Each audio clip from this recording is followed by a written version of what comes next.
Toon Cartoons.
And more, you might do that thing.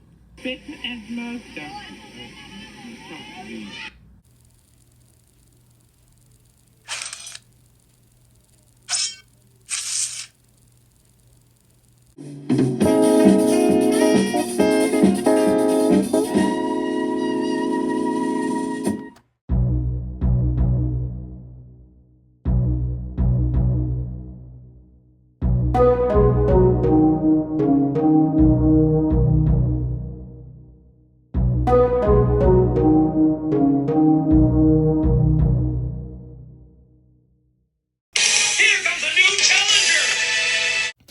Hello, the game's all here. Room here, and welcome to for the 20 days of Pixar. That's right, because Skyny will be coming up soon. So, who are this anyways? What, hello. I'm Cedric, also known as Cedric. I'm pleased to meet you. Room Shroom. Hello, so today we gotta take a look at the top 10 things Pixar does that Disney doesn't. So, without further ado, let's get to it! It may be Everybody be quiet. Shh. But Pixar's films are distinctly different. Welcome to WatchMojo.com, and today we're on TV now. Yeah, of course now. Excuse me, I think the word you're searching for is Space Ranger. The word I'm searching for, I can't say. Before we begin, we publish new content. Everyone move back, Scoob. Scoob. Subscribe to our channel Yeah. and ring the bell to get notified about our latest videos. For this list, we're looking at all the ways Pixar differs from Disney in how they craft their stories and create their films. Go ahead. Give some smoke. Go Pixar! Still got wondering. Number 10. They don't let their characters sing. No music. While music plays an important role in many Pixar films, not a single feature they've created is considered a musical. I know Movies like Toy Story and 2017's Coco use lyrical music in the background to convey characters' feelings. But the characters themselves do not always do the singing.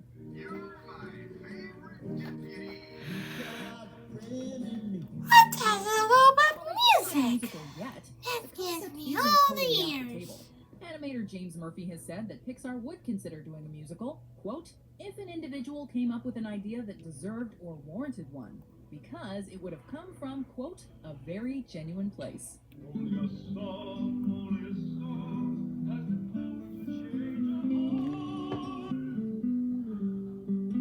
Number 9.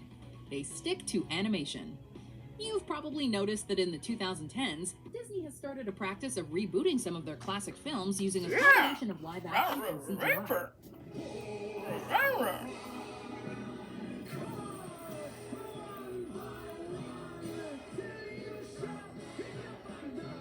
They've already released Beauty and the Beast and The Jungle Book, with Dumbo and The Lion King following in their footsteps.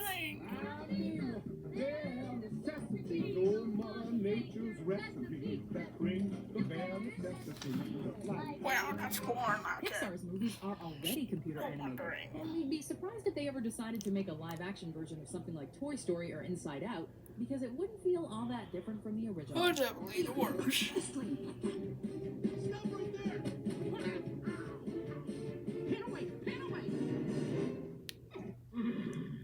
Number 8. They set their stories in expansive worlds. While Disney movies do take place in fantastical lands, the settings are often concentrated, and the characters are often rooted in the same place. Pixar often offers up much more exploration, with characters traversing long distances over a world that is richly developed. Wow, that thing is so busted. I know that. This is so exciting. Nemo swimming through the No ocean, wonder or what Wall-E they're traveling supposed to through space, be or Coral going anyways. on an epic adventure in Up. That's more like it, huh? It's so beautiful. We made it. Pixar characters develop through these journeys, and viewers get to experience a fully realized world. that I seems know, it's practically still got endless.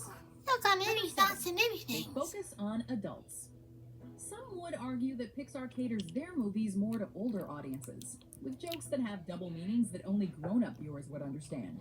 This may be true, but more importantly, the folks at Pixar focus on adult problems that are more relatable for older viewers.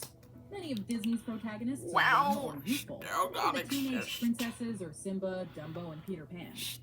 That's still What's the unbelievable. matter with you? All it takes is faith and trust. In Pixar movies, however, we get to see Mr. and Mrs. Parr figuring things out in middle age, or Marlin searching for a son. I promised him I'd never let anything happen to him. That's a funny thing to promise. Well, the thing is so You can't never let anything amazed. happen to him. Then nothing would This ever is happen still to him. The awesome. themes of Disney films are much more youthful and optimistic, while those in Pixar films are more rooted in reality. Number 6. They create more subtle antagonists. In every Disney movie, there's a bad guy. Think of Cruella de Vil, Scar, Captain Hook, or Dr. Facilier. You can blame my friend on the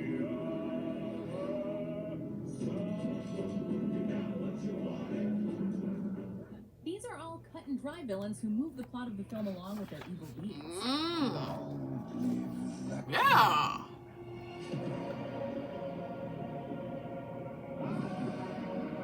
In Pixar movies, however, characters are often dealing with internal rather than external struggles. There's definitely a sense coming through. I want my old friends and my hockey team. Though there are definitely antagonists in Pixar films, they're often more auxiliary figures who make things more difficult for our heroes, but don't necessarily drive all the action. Yo, McQueen! Seriously, that was some pretty darn nice racing out there. Fight me! It is a subtle distinction, but one that makes Pixar movies all the more complex. Well, to leave Number the 5. villas was They show what dead. happened after Happily Ever After. But after years and years of asking and asking and asking,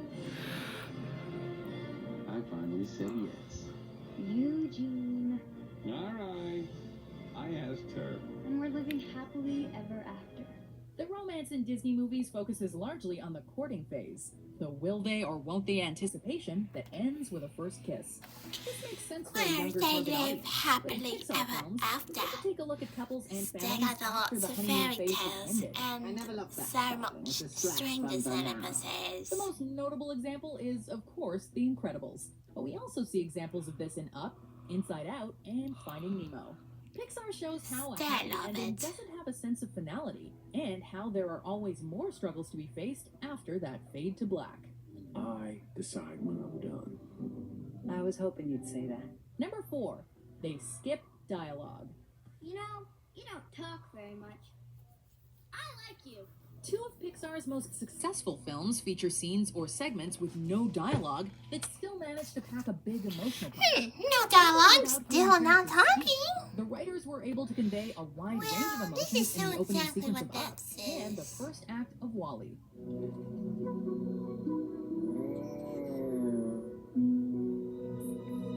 It takes some pretty expert storytelling skills to make viewers feel for characters without using any words. But Pixar pulls it off in a way that's beautiful and impactful.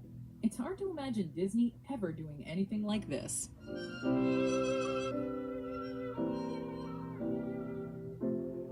Number 3. They set their stories in the real world. Hang posters. Check. Now I just need to ace my classes, graduate with honors, and become the greatest scarer ever. Disney has built their brand on fairy tales. Ooh, Since the that's company's more like inception, it's been Disney. taking time on Like and always. putting them on the big screen for a wider audience. They've operated in a world of make-believe and fantasy lands, and that's what people love about them. Even more recent films follow the same criteria. Are you ready?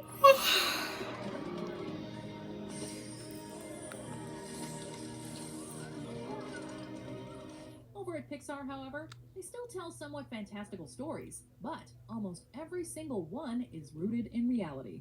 Pixar makes you look at the world we live in through a different lens, shining a light on Well, things that's like gotta toys, be a good bugs, record. fish, and rats that you may not have thought to pay attention to. A realm relief? I don't think we can do that. Okay, wondering. This is nothing compared to the twig of 93. Number 2, they ask, what if? Once upon a time, in a faraway land, a young prince lived in a shining castle. The distinction that many people are aware of between Disney and Pixar is that Disney bases all their films on the concept of once upon a time, while Pixar's movies are all rooted in a question of what if. What if our toys came to life when we weren't looking? Still not looking, huh? Hey, hello? Still panic. Can you tell me where I am? What if a rat wanted to be a chef? What if the monsters in our closets were real?